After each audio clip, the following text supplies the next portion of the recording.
If your TikTok For You page is anything like mine, then this past month you should have seen this video all over the place. The same video over and over again, with each video having a shit ton of likes. So I got curious as to what the hell I was looking at. I mean, I thought this was just gonna be another hilarious family anime, but oh boy was I wrong. I headed into the comment section and every single comment said the exact same thing on every single video. So you already know I had to put myself through what the comments were describing as literal hell. This is Oshi No Ko, a manga that leaves you boiling in frustration about the things that could have been, all the while making you sad at every turn. This entire manga is a roller coaster of emotions, but I will say I was here for it. I went into this manga completely blind. I have never heard of this story before. I didn't have any background knowledge. I didn't even know who illustrated and wrote this manga. So I had no idea what to expect. All the information I had about this title came from this TikTok. And well, the first chapter was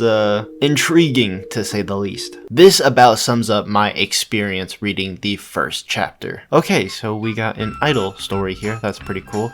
It's something I've never read about, so a brand new experience right from the start. What the fuck? Gynecologist? What the fuck? Teen pregnancy? What the fuck? He's dead? What the fuck? This turned into an isekai? It always comes full circle and leads back to an isekai. So yeah, the main character is an idol-obsessed gynecologist who finds out his favorite idol is pregnant. So he promises he's gonna deliver the babies, then gets fucking murdered by one of her obsessed fans, then gets reborn as well, her baby. This entire chapter is a big what the fuck. I thought I was getting some idol manga. Then by the end of chapter 1, I was honestly contemplating my life decisions that got me to this point. But then the babies have memories of their past life, and then they can talk, and I say this again, what the fuck is this? That time I reincarnated as an idol's baby? Gynecologist reincarnation? Did TikTok seriously make me read this idol isekai? But trust me when I say this strange premise really doesn't have much to do with the series actually at all. And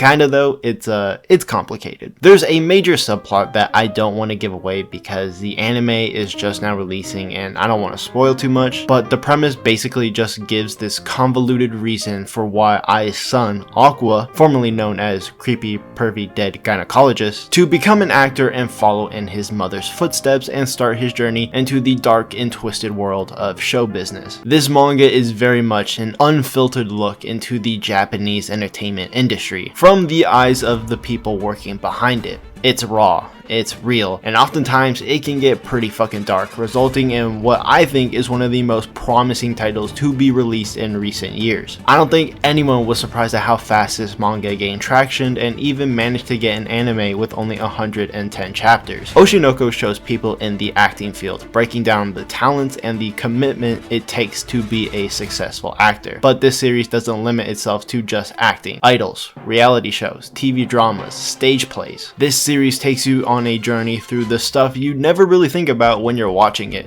The underbelly behind the scenes of the Japanese entertainment industry, and shows you what it means to be the people behind the camera, up on the stage with hundreds or even thousands of people cheering you on. What it takes to get there and the effect it can have on an individual who finds themselves in that position. There are no punches being pulled or any sugarcoating in this series when it comes to the depiction of the modern entertainment landscape. Not to say it's all gloomy and depressing. There are certain characters who just by being seen take away all the sadness, but it doesn't shy away from just showing things for what they are. This series literally starts off dismantling the idol industry, openly embracing the entire industry as nothing more than a facade, a fake image sold by how talented the stars are on stage at being liars. Ai Hoshino's whole existence is a world of lies. Her lies to her audience is her form of love. It is a lie we openly buy into, and not only does this series straight up tell you that, but it can celebrate it as well. No matter what sector of entertainment it explores, it never forgets to remind you that show business is a show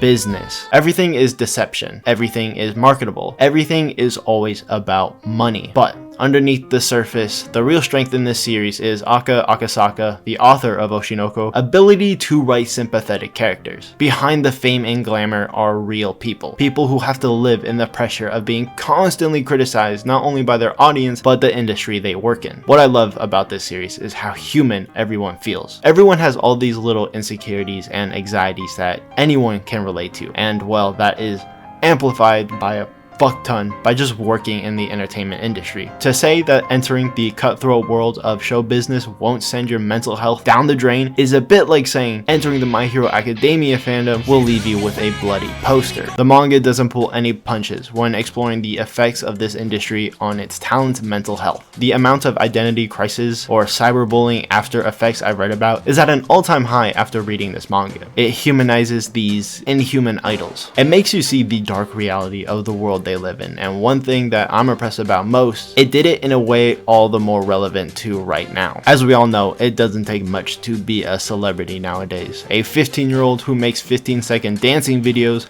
has more popularity than most traditional celebrities. The rise of social media celebrities was inevitable. Some of the most influential figures have been more relatable, more seemingly in reach than your typical movie star or athlete. Thankfully, the author of Oshi No Ko, Aka Akasaka, seems to be very in touch with the modern landscape because social media plays a massive part in these stories. I was honestly pleasantly surprised that there was a content creator for almost every platform in this manga. YouTubers, TikTokers, Instagrammers, and I was like, hell yeah, that's something I can relate to a little bit. It was definitely surreal seeing a manga that was basically centered around a passion of mine and its industry. And seeing these stories based around influencers and their culture, it does a really good fucking job. This manga did a whole arc about cancel culture, you know, the thing that any content creator is scared of most. Not only does it portray what happens when you are just flooded with hate comments that puts you in a self-destructive loop that you can't escape from, that gives you this suffocating feel where every move you make, you feel like you're being criticized no matter what you do. And then this manga goes to show you how truly fickle public opinion really is and how easily it can be swayed, and even goes on to show you tactics and strategies you can use to sway it to your side. It's a full Hunter x Hunter breakdown of the mechanics of getting canceled and how to uncancel yourself. And you know what I did? I put that down in my notes and saved it for a rainy day, just in case. This is just one of the story arcs that the manga has dealt with in the many facets of Japanese entertainment. Regardless of how familiar I am with them, they have all been equally compelling and, as far as I can tell, well researched. Honestly, this manga is a lot of fun to read. It's creepy, it's funny,